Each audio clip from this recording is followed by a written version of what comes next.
കോഴിക്കോട് കൂടരഞ്ഞിയിൽ 39 വർഷം മുൻപ് കൊലപാതകം നടത്തിയെന്ന വെളിപ്പെടുത്തലിൽ മരിച്ചയാളുടെ രേഖാചിത്രം പോലീസ് തയ്യാറാക്കിയിരിക്കുകയാണ്. വെളിപ്പെടുത്തൽ നടത്തിയ മുഹമ്മദ് അലിയുടെ മൊഴിയുടെ അടിസ്ഥാനത്തിലാണ് ചിത്രം തയ്യാറാക്കിയത്. രാഹുൽ KV ഉണ്ട്. രാഹുൽ, അന്വേഷണ പുരോഗതി അതേക്കുറിച്ച് പോലീസ് വിശദീകരിക്കുന്നുണ്ടോ? ഈ രേഖാചിത്രത്തിന്റെ അടിസ്ഥാനത്തിൽ എന്തെങ്കിലും പുതിയ വിവരങ്ങൾ ലഭിക്കുന്നുണ്ടോ?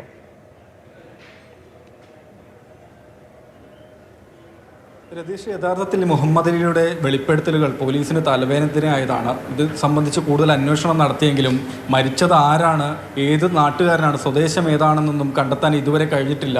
ഈ റിപ്പോർട്ടുകൾ, അന്നത്തെ റിപ്പോർട്ടുകൾ ആവശ്യപ്പെട്ടുകൊണ്ട് RDO കോടതിയിലും അതുപോലെ ഈ മരിച്ചയാളുടെ മൃതദേഹം പോസ്റ്റ്മോർട്ടം ചെയ്ത കോഴിക്കോട് മെഡിക്കൽ കോളേജ് ഫോറൻസിക് വിഭാഗത്തിനും അപേക്ഷ നൽകിയെങ്കിലും വർഷങ്ങൾ ഇത്രയും 3 പതിറ്റാണ്ടിലധികം പഴക്കമുള്ള കേസായതുകൊണ്ട് ആ രേഖകൾ ഇതുവരെ കണ്ടെത്തുവാനും കഴിഞ്ഞിട്ടില്ല. അതുകൊണ്ട് ആ രീതിയിൽ പല തരത്തിലുള്ള അന്വേഷണങ്ങൾ പോലീസ് നടത്തുന്നുണ്ട്. അതിനിടയിൽ കൂടിയാണ് ഈ മുഹമ്മദ് അലിയെ വീണ്ടും കസ്റ്റഡിയിൽ വാങ്ങി മൊഴി രേഖപ്പെടുത്തിയത് പോലീസ്. തുടർന്ന് റിട്ടയർ ചെയ്ത ഒരു പോലീസ് ഉദ്യോഗസ്ഥൻ്റെ സഹായത്തോടു കൂടിയാണ് രേഖാചിത്രം തയ്യാറാക്കിയിട്ടുള്ളത്.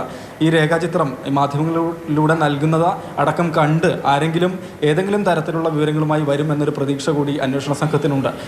അന്ന് ഈ മൃതദേഹം തോട്ടിൽ നിന്ന് പുറത്തെടുത്ത് ഇൻക്വസ്റ്റ് നടത്തിയ ഉദ്യോഗസ്ഥൻ OP തോമസ് എന്നാണ്.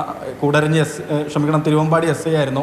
അദ്ദേഹം എറണാകുളം സ്വദേശിയാണ്. അവിടെ എത്തി വിവരങ്ങളൊക്കെ ശേഖരിച്ചുവെങ്കിലും മരിച്ചയാളെ സംബന്ധിച്ചുള്ള കൂടുതൽ വിശദാംശങ്ങൾ ലഭ്യമായിരുന്നില്ല. ഈ മരിച്ചയാൾ കൂടരഞ്ഞിയിലുള്ള ദേവസ്യ എന്ന ആളുടെ വീട്ടുപറമ്പിൽ ഒരു ദിവസത്തേക്ക് പണിക്ക് വന്നതാണ്. മറ്റു സുഹൃത്തുക്കൾക്ക് ഒപ്പമാണ് വന്നത്. പാലക്കാട് തമിഴ്നാട് ബോർഡറിലുള്ള ആളാണെന്നും അതുപോലെ ഇരിട്ടിയിലുള്ള ആളാണെന്നുമുള്ള സംശയങ്ങൾ ദേവസ്യയും ഈ നാട്ടിലുള്ള മറ്റു ചില ആളുകളും പറഞ്ഞിരുന്നു എന്നതിനപ്പുറത്തേക്ക് മരിച്ചയാളെ സംബന്ധിച്ച ഒരു വിശദാംശങ്ങളും പോലീസിന് ഇതുവരെ ലഭ്യമായിട്ടില്ല. ആ സാഹചര്യത്തിൽ കൂടിയാണ് രേഖാചിത്രം തയ്യാറാക്കിയിട്ടുള്ളത്. മുഹമ്മദ് അലി തന്നെ വെളിപ്പെടുത്തിയ മറ്റൊരു കൊലപാതകം എന്നത് 1989-ലാണ്. അത് വെള്ളയിൽ കടപ്പുറത്ത് വെച്ച് ഒരാളെ കൊലപ്പെടുത്തി. പണം അപഹരിച്ചയാളെ താനും കഞ്ചാവ് ബാബു എന്ന ഒരു സുഹൃത്തും ചേർന്ന് കൊലപ്പെടുത്തി എന്നുള്ളതാണ്. അന്ന് വെള്ളയിൽ ഉൾപ്പെടുന്ന നടക്കാവ് പോലീസാണ് ആ കേസെടുത്തത്.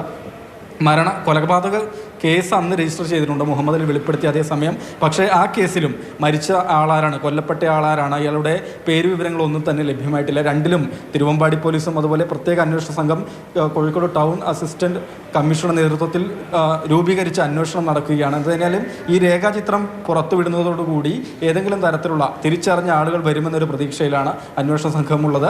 നിലവിൽ ഈ കുറ്റം സംബന്ധിച്ച് പ്രതിയുണ്ട്, പറഞ്ഞ സമയങ്ങളിൽ മരണങ്ങൾ നടന്നിട്ടുണ്ട് എന്നതിനപ്പുറത്തേക്ക് അത് തെളിയിക്കുന്നതിന് അനുസൃതമായ ഒന്നും തന്നെ പോലീസ്. വലിയ വെല്ലുവിളി നിറഞ്ഞ അന്വേഷണമാണ്. കോഴിക്കോട് കൂടരഞ്ഞിയിൽ 39 വർഷം മുൻപ് കൊലപാതകം നടത്തിയ വെളിപ്പെടുത്തലാണ് ഇപ്പോൾ മരിച്ചയാളുടെ രേഖാചിത്രം പോലീസ് തയ്യാറാക്കിയത്. രണ്ടാമത്തെ വെളിപ്പെടുത്തലിലും അന്വേഷണം പുരോഗമിക്കുകയാണ്.